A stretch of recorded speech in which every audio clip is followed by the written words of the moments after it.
This video includes never-before-seen footage of the thrust team at work on the Black Rock Desert as they prepared to break the land speed record in 1983. I'm grateful to thrust team member John Norris for allowing me to use his footage in telling this story. It's June 1982. At Greenham Common Air Base, 60 miles west of London, the thrust land speed record team have suffered a major setback. On the final test run before Thrust 2 is shipped to America for the record attempt, driver Richard Noble has gone too fast and crashed the car. Thrust 2 has sustained significant damage, and debris has been sucked into its Rolls-Royce jet engine. With time and money running out, it's hard to see how they can make it to Bonneville now. Noble, designer John Ackroyd, and the whole team are in the depths of despair. Is this the end for Project Thrust? John disappeared for a week. We lost John completely. And nobody knew if he was actually going to continue with the project. John had lost a lot of confidence over all this. And I don't blame him at all, because basically, the weakness in the whole team was the driver. It was really as simple as that, Mike led the team, and they rebuilt the car in 12 weeks. And then there was the extraordinary story about the engine. So there we have a wonderful character called John Watkins. John was the engine man at RAF Binbrook. We'd like to see the engine. He said, nobody's really damaged an engine like this. We know it's all scrap and everything else, and etc. But we'd like to learn from this. Could you send the engine out? And I thought, Christ, that's another 150 quid. And we haven't got 150 quid. And no, but this is not the time to lose friends. So yeah, we'll send the engine up. I concentrated on trying to get another engine from anywhere, and I was just failing everywhere. It was just not getting there. And then John rings up and he says, Richard, what do we do now? We've looked at the engine. What do we do now? And I said, John, I really don't know. I mean, the fundamental thing is we've got no money, and the engine is clearly scrap, and I think you've just got to go and dump it wherever you dump all your scrap. And he said, why would you want to do that, Richard? So I said, well, I haven't got any options, John. And he said, well, yes, you have. The engine room, the engine department have worked nights. The Queen's paid for all the parts, and we rebuilt the engine. Unbelievable. How do these things happen? It's just absolutely fantastic. And so in due course, the engine came down, rebuilt, and that was that. So now we got to get to Bonneville.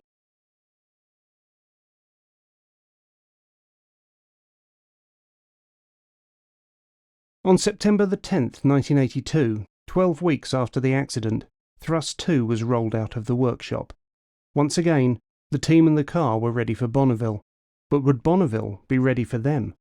The vast salt playa floods in the winter and dries to a flat, even surface during the fierce summer heat, leaving a short window of opportunity before the rains typically return. Prior to the accident at Greenham Common, the team had arranged to use the salt flats starting in August, at the height of summer. Once the extent of the damage became clear, this schedule had been hastily rearranged to a 4-week period starting in late September. Meanwhile, funding continued to be a problem. The crash and subsequent repairs had left the project critically short of money, and now there was a very real danger that Thrust 2, though ready to run, might not get back to Bonneville at all. The previous year, a generous donation of £25,000 from property developers Trust Securities had enabled the Thrust team to make it to the salt flats. However, they had never committed to becoming full sponsors, and Noble had not pursued them for further funding in 1982. Time was getting short when he finally approached them. So I turned up there at their offices, and they were very angry. They said, well, why didn't you come and see us earlier? I said, well, basically you'd been so very generous and so on and so forth, and I didn't want to trade on your goodwill and so on, and I didn't know how this was going to go. And they said, you don't know the story. So I said, no, I don't know the story. Well, he said, well, it's a fascinating story. Basically, we made a big error. We decided we were going to buy this site in Manchester. Okay, we're developers, that's what we were going to do, and we love this site here. But there was a huge problem with this site because there was no direct access to it. Basically, there was only one way into this, was by knocking down a house that was in the way. We then discovered this was this man's family home, and there was no way he was going to have it knocked down. There was absolutely no way. And he said, well, we've got to go and see them. We've got to go and see the house owner.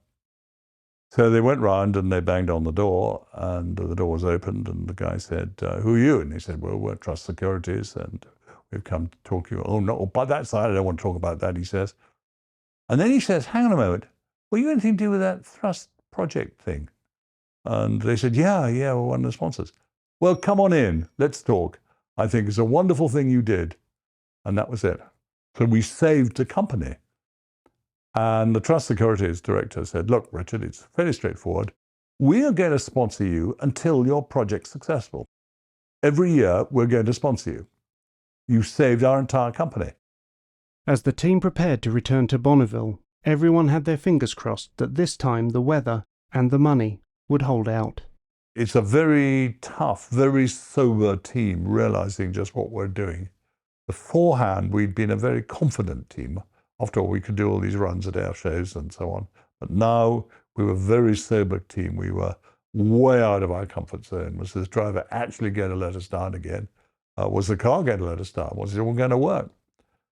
And we arrived there, and when we arrived at Bonneville, it rained and the place was flooded. We couldn't even get off the transporter. And we'd also made the decision Ken should manage the team on the desert. And one of my mistakes was I was trying to manage the team and drive the car. It's a hopeless mixture, hopeless combination. I mean, the workload is so great, it's a pleasure to actually get in the car. So Ken was there to do that, and that was absolutely brilliant. So Ken said, well, what do we do? And I said, if we go back to England, having failed, everybody will be very rude about us. There'll be jokes about us saying, well, the hell don't they build a boat and so on. So we've got to find somewhere. And the best one we've heard of is the Black Rock Desert.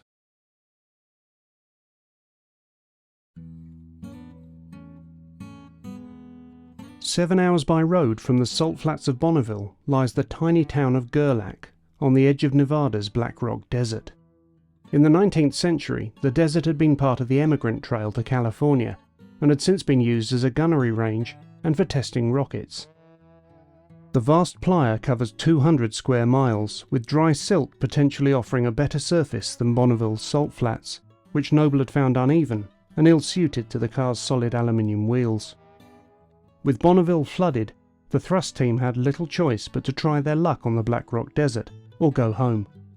As it turned out, this time, circumstances had conspired to take them to the right sort of desert.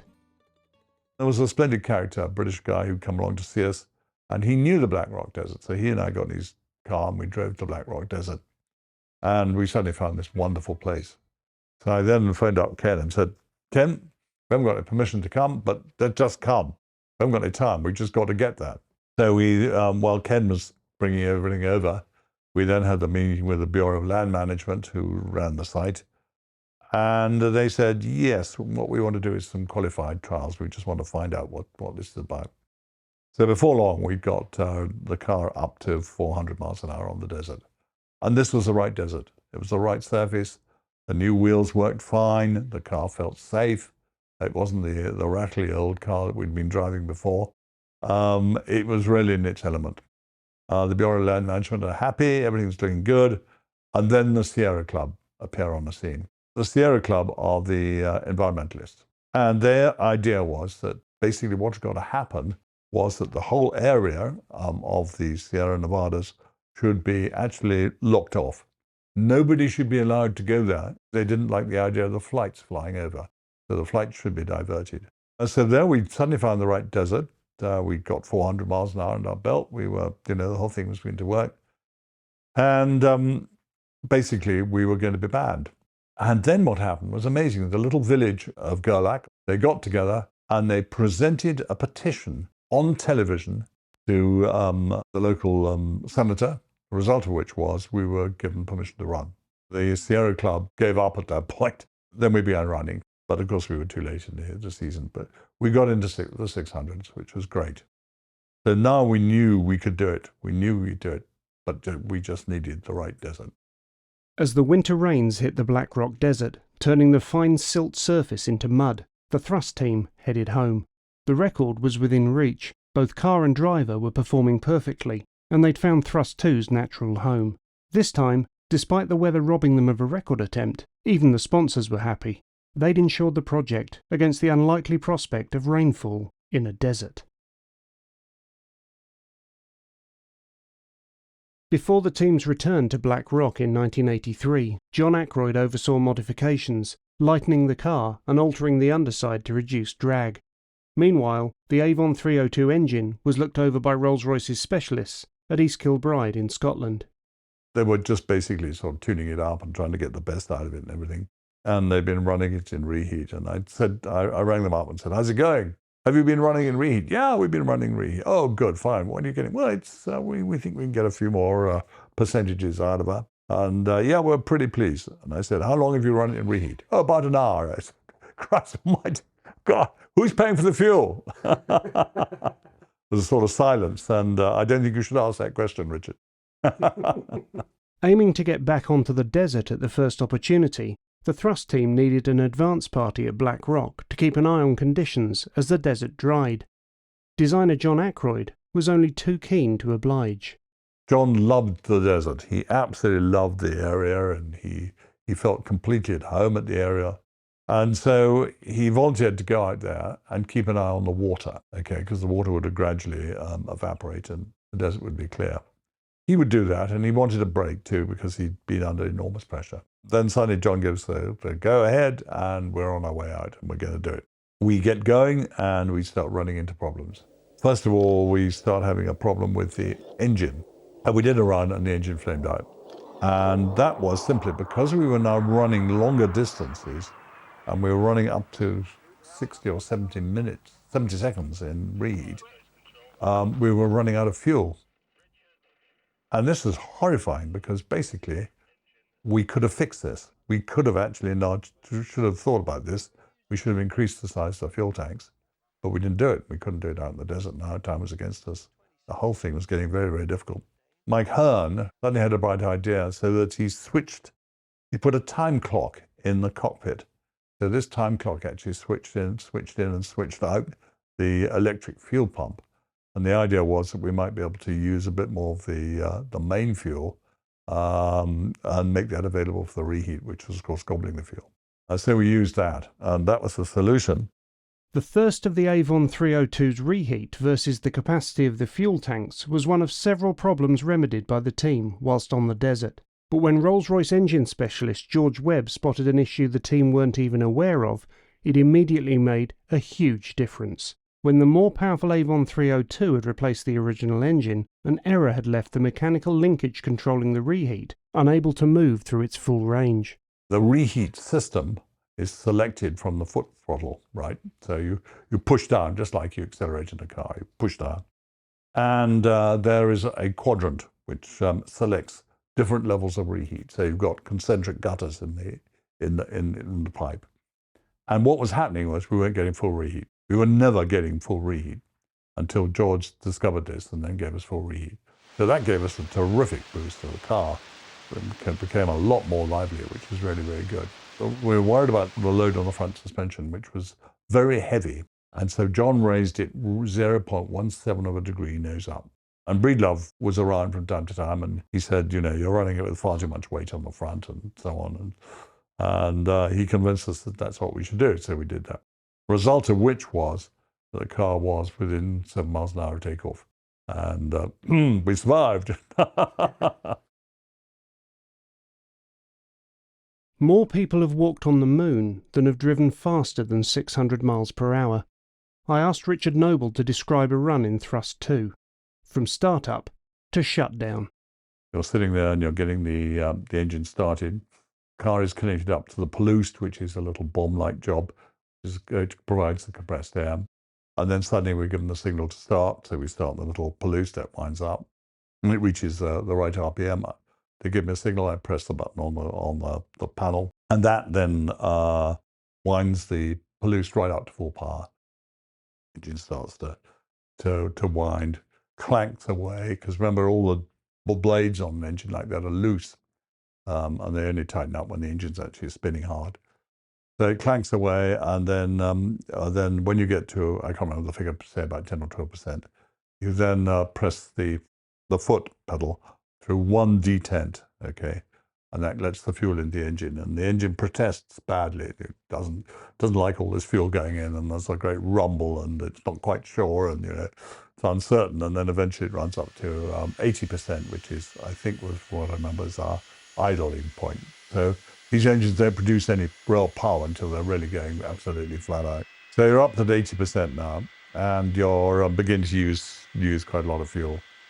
And you've got to go, but you can't go until the aeroplane, which you're using, is flying up and down, checks out to make sure there's nobody on the track. Once you've got that, the aeroplane clearance, then you go. So you're holding the car on the brake, okay? You're waiting till you've got the clearance. As soon as you've got the clearance, you wind that engine up to 92%, which is the number, critical number. You go to 93, it moves on locked wheels, so that's no good. So you're still got the brakes on hard, you're 92%, checking all the numbers just to make sure everything's all right. Yeah, fine, okay, go. Brakes off, stand, accelerate. Foot flat to the floor and straight into the afterburner. And the engine protests like mad. It goes, whoop, whoop, whoop, bang, and you're off, And within 30 foot, you've got max burner, which is terrific. Because, of course, you accelerate fastest when you're going at the lower end of the speed range.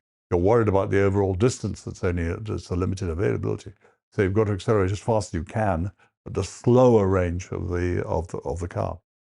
Okay, so then you're all over the place. The car's sliding all over the place. But you're used to this. It's not going to go sideways. It's not dangerous until you get to about 300 or so. 300 then is the sort of transitional point. The car suddenly feels safe at 300 or so, and that's fine. You settle on. And 300 to 500 is boring. It's just the same old thing. It's going faster and faster. And then all sorts of things are happening. Around about 550, you look out the corner of your eye at the top of the intake and you see the white shockwave established. Now, our intake is too big. We got that wrong. And so the air is spilling over the top, and it's actually causing a certain amount of lift, although we didn't realize at the time. But you can see the white shockwave there. Okay, so that's all right. So on we go, and then you're getting faster and faster. The interesting thing is you can see absolutely everything on the track. Now, what's actually happening is that your mental processes are speeding right up, and everything happens in very, very slow motion. It's like a car crash. You happen to hit the car in front of you, but it all comes up. This is what's happening. So it is extraordinary. And for instance, where the timekeepers are driven at right angles across the desert, I could see their wheel tracks. I could see both the wheel tracks, not just one. And so you're zooming along there, and the old brain is working like hell, and it's a wonderful thing. And you're going into the measured mile. You're holding up the afterburner flat out, and then you come out the other end, and then the fun starts because you've got to stop, and that's difficult and dangerous. So when you shut the engine down, then suddenly you shut off the airflow. So then there's a real danger that basically the car will go sideways. It'll do that and go like that. If it goes sideways, the air comes over the top of it, and you're gone. So the rule is that you hold the engine at 104% for 3 seconds. So 3 seconds is an eternity at those speeds. 1, 2, 3, like that. And only then can you bring your foot back to shut the fuel off. And when you press the button, the motor goes off, fires the bullet, and the parachute comes out. It's instantaneous, bang, like that.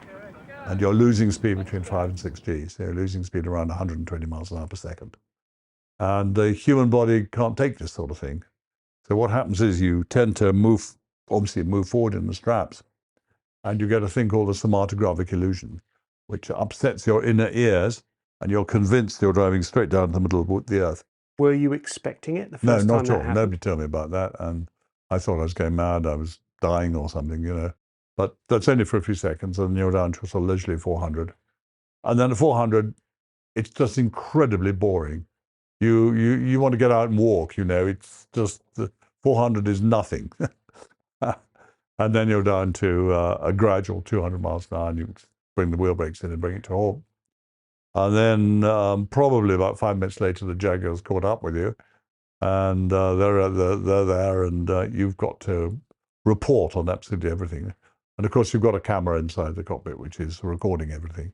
But you've got to report on everything, and that's got to be taken down and got back to John and so on. So John's got to decide what happens next.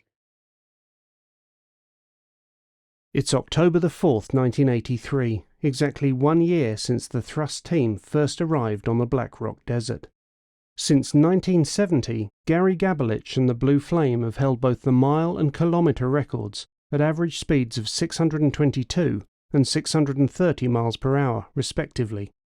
To break either record, Noble must exceed the existing mark by 1%. His target for the mile is 629 miles per hour. For the kilometre, it's 637. The car must be timed twice through a measured course, in opposite directions, within 1 hour. The timekeepers will take the average of both runs. I didn't know it was a big day. It was just another day of driving. We set off down the track, and we went down and we did 6:24 on the way down, and everybody groaned, "Oh dear, 6:24, the record's 6:22, we've got to come back much faster." And the south side of the track was much, much harder. And then the magic happened. This was, again, there's something about this project that I just couldn't understand. It's beyond me. But the temperature rose by 1 or 2 degrees. That's the ambient temperature. Maybe the sun came out or something. It's already very hot there. But the temperature rose, and that raised the speed of sound. And this meant, too, that the onset of the big transonic drag was also raised up the speed range. So we went back. I went down the course, absolutely flat out, flat chat, full burner all the way down the line. And I had a few problems because something happened which I couldn't understand, but my helmet began to vibrate, and it ratcheted my carbon fiber balaclava.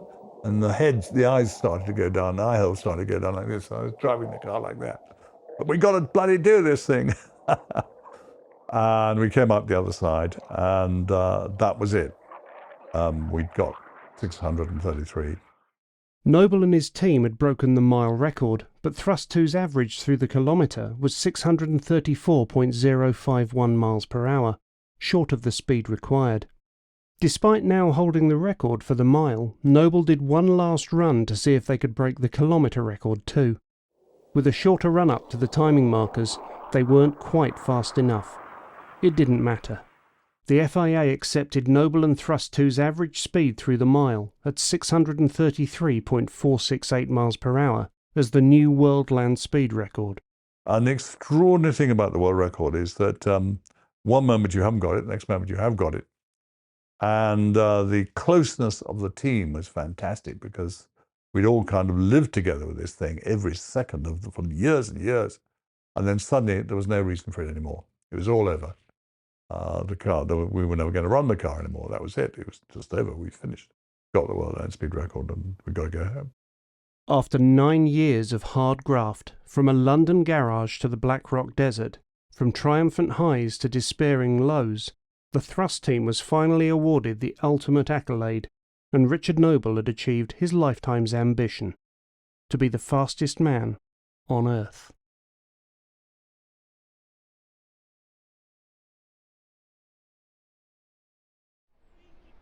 It's October the 4th, 2023. Exactly 40 years after they broke the world land speed record, the Thrust team have reunited at Coventry Transport Museum, where Thrust 2 herself is one of the star exhibits.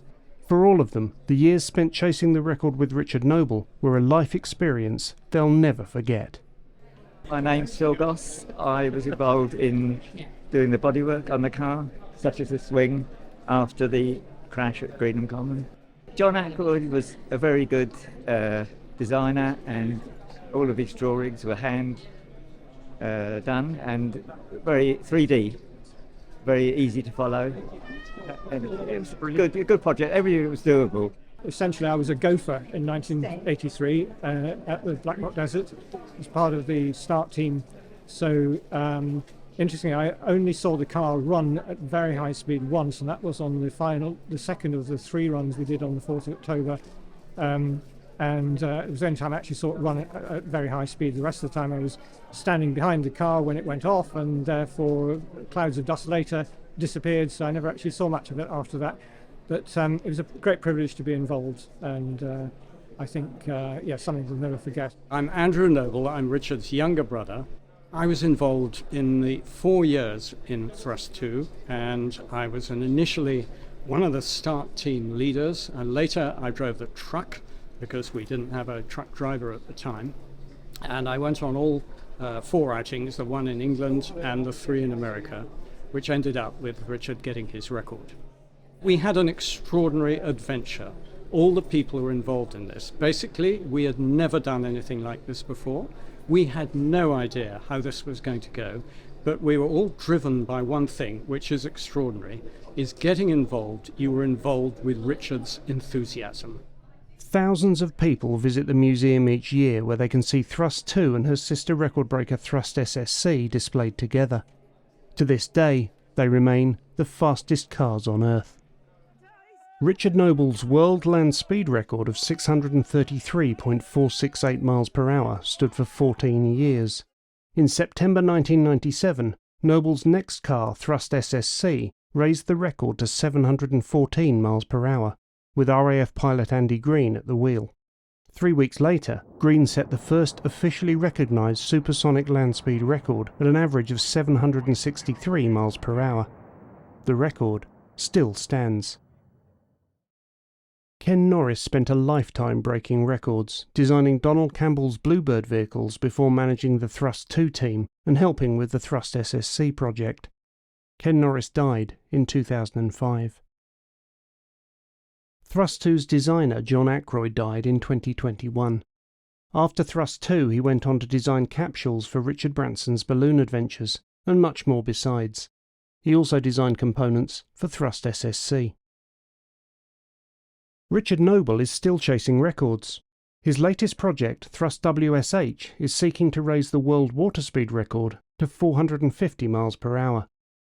Education programs based on Noble's record projects continue to inspire new generations of engineers and scientists. But as Richard Noble himself might say, Thrust 2 was one hell of an adventure. Every year I go back, I open up the cockpit, and it still smells the same. And I put all my children in it, and my grandchildren in it, and everybody in it, and the kids love it. And they still, the next generation still have their little thrust models, and you know, it's really good. I still believe, you know, that I could get in the car, I could get it out of the museum and go and drive it tomorrow, you know.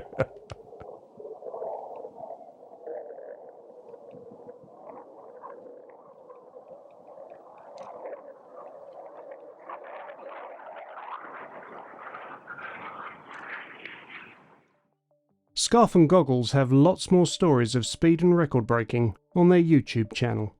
See you there.